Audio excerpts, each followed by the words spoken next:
I am finished drying off my last piece. Yes, this piece does seem a little glossy still, but trust me, it's all dried off. Now, onto the core. Sounds cool when I say it like that. The core. Alright, so this basically dried off too. No, actually, oops, I skipped a step. Take your bowl again, like this, take it, put your core in it, take your simple green, and you want to hose your core down. I mean, get every piece wet with simple green. Don't be skimpy. Simple green's like $4 or something.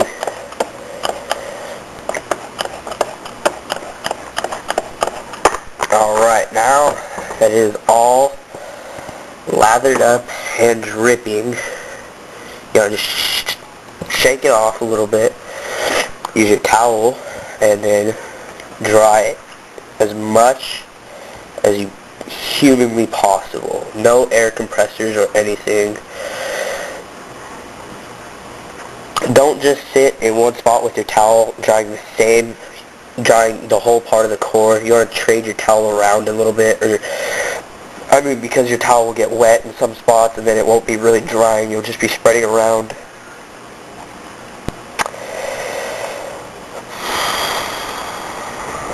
Okay, I'm almost there. Actually, I'm not there.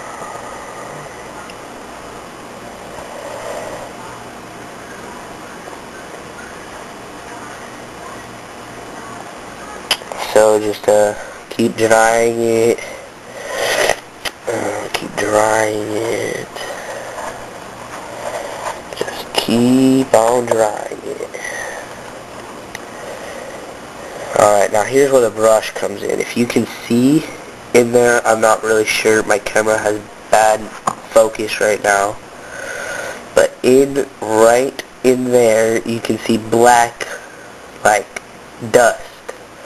That is the wear and tear from the cubes they like to wear. That is where your basting brush comes into use. You want to baste the center, all of that black little grime off. You want to baste it all. Just wipe the whole core with your brush. Trust me, it seems to work pretty well. I mean, I have average solves of about 50 seconds, and this is only my third week doing it. So, you know, I mean, there's always better people than me. You know, I'm not very good at the stage I am right now, but mid-50s with beginner methods and stuff, and I'm pretty sure this works fine. Just fine. Alright, so now that you get all that black stuff off, you want to attempt to dry it more. The more you can get it dry without simple green on it, the better it will turn out in the end. Because that is what we're all thinking about here, people, the end product. Just while we're here, I have done some modifications to this. I have taken a fine grit file and I filed down the edges of my centers just enough to take off the little molding burr that is left behind after molding the pieces, like right here. If you can see, there is a line that runs through the center of the piece and a dot where the mold was held together. If you sand those off, it will be just a little bit smoother. Also, on this piece, there's a lip where they put the piece together. If you sand that down flush with the piece, it will help a lot.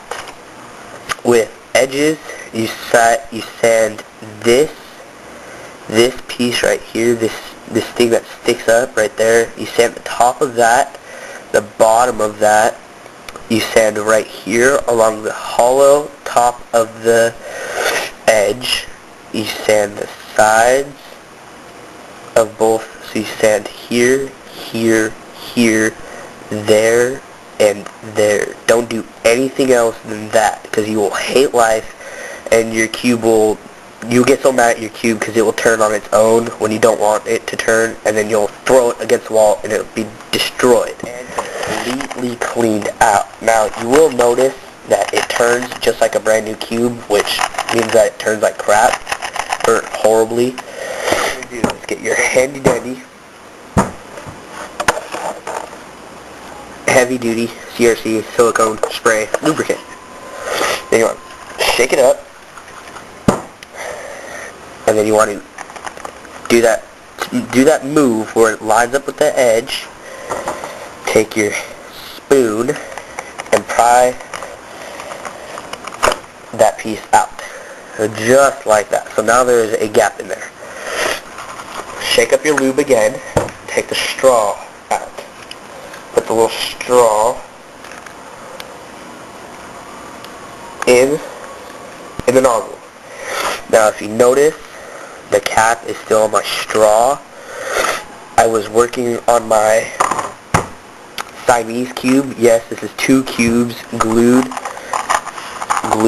together, fully functional, well, semi-functional, and I glued the straw to my cap so I wouldn't lose it. So you take your lubricant and just spray it in there, like 2 little spritz. You want to be fast with this move, because if the lube starts to drip out the bottom like it is right now, it will get in between your 2 pieces, which in my cubing career, if you could say, is anything but a hobby and a great disaster. It gets in between the pieces and it slows it down, makes it feel all noobish, you know.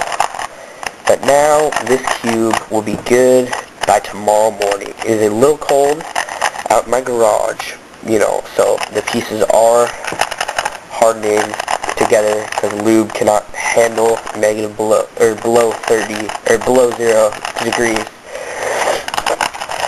So just, you want to work that lube in, and voila, your cube is cleaned, lubed, and fully functional. You will see that the cube turned horribly at first after after cleaning it with Simple Green and lubing it. Give it till about tomorrow and about 10 sols, and it will just better than new, almost perfect.